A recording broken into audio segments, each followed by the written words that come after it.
Washington. In a speech on Friday to world and financial leaders at the World Economic Forum in Davos, Switzerland, President Trump mixed facts, falsehoods, and claims that could use context. Below are some statements from the speech about the economy and Mr. Trump's place in history. The economy has added almost 2.4 million jobs in the 14 months since Mr. Trump was elected in November 2016, but it is worth noting that this number includes the last 3 months of Barack Obama's presidency.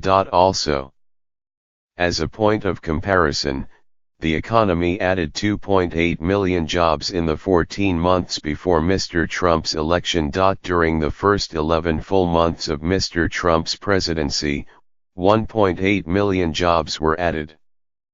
And in the 11 months before he was inaugurated, 2.1 million jobs were added. It is also debatable whether Mr. Trump, or any first-year president, can take full credit for a strong economy, or be censured, were it to happen, for weak economic performance.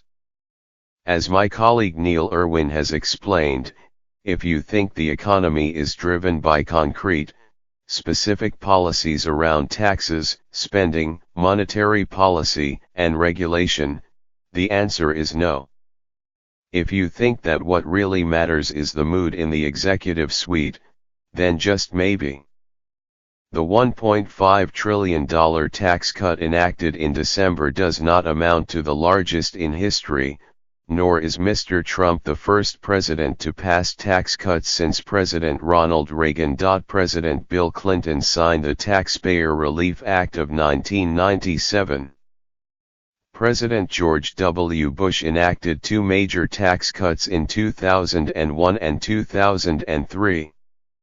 The stimulus passed under Mr. Obama included hundreds of billions of dollars in tax cuts, and he later extended the Bush tax cuts with the American Taxpayer Relief Act of 2012. Mr. Reagan's 1981 tax cut, Mr. Obama's stimulus package and extensions of Mr. Bush's tax cuts would all place ahead of Mr. Trump's tax cut as a share of the economy and in inflation-adjusted dollars. Several presidents have owned, operated, or worked in the field of business. Most immediately, George Bush and George W. Bush. Both owned several oil companies based out of Texas. The latter was also part of an ownership group that purchased the Texas Rangers baseball team. Jimmy Carter owned a peanut farm and some other real estate in Georgia. Herbert Hoover became wealthy after founding a mining engineer consultancy. Warren Harding was the owner and publisher of a newspaper. Calvin Coolidge worked for a bank. Teddy Roosevelt owned and operated a ranch in the Dakotas Territory. Looking further back, George Washington, James Madison and James Monroe all owned plantations. Mr. Trump is right that the unemployment rates for women and minorities are at or near historic lows. But it's worth noting that these rates had been steadily declining for years by the time he took office. For Black Americans, the unemployment rate of 6.8% in December was the lowest ever recorded, according to the latest monthly data that is available from the Bureau of Labor Statistics. It had already decreased to 7.8% in January 2017 from over 15% in 2010. The December figures also do not reflect a significantly different racial unemployment gap. The black unemployment rate has consistently been double that of the white unemployment rate, and it remained at that level in December. The Latino unemployment rate declined to 4.9% in December from 5.9% in January 2017, the second lowest, not the lowest, as Mr. Trump said on record.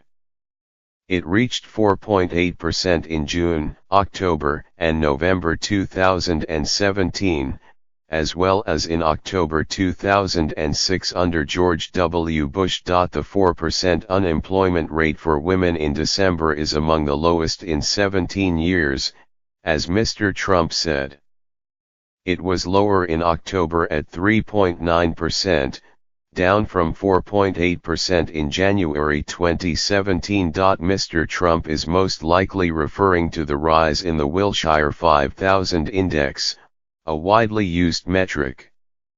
The index grew to 29,431.74 on Wednesday, from 22,165.78 points on Election Day 2016, according to the Federal Reserve Bank of St. Louis, a gain of more than 7,200 points. A single point on the index represents $1.15 billion, so the market has added $8.3 trillion since Mr. Trump's election. But these gains in wealth have disproportionately benefited Americans by income bracket.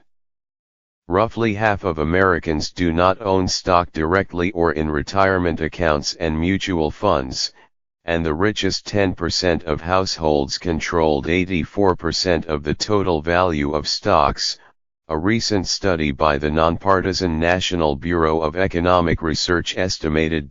Buoyed by stock market growth, net household wealth increased to $96.9 trillion in the third quarter of 2017 from $91.7 trillion in the last quarter of 2016.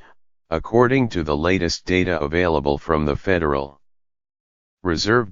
Pentagon officials have recently declared the defeat of the physical caliphate and said the Islamic State has lost nearly all of its territory in Iraq and Syria. At its peak in January 2015, the jihadist group controlled 35,000 square miles of territory in the Middle East.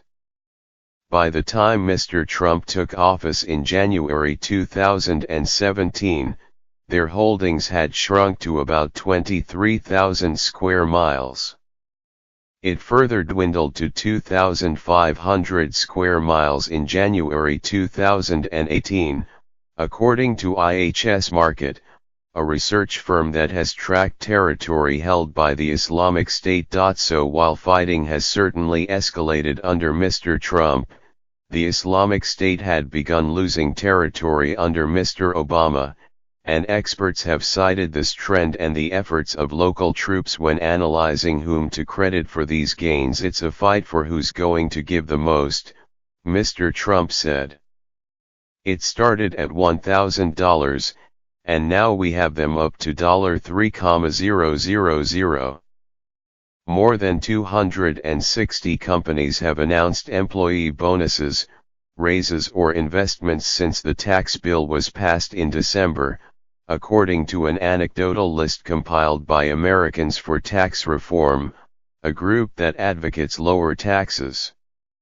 The group's president, Grover Norquist, worked with the White House to develop the legislation. Many have said they will give one-time employee bonuses of $1,000 to $2,000.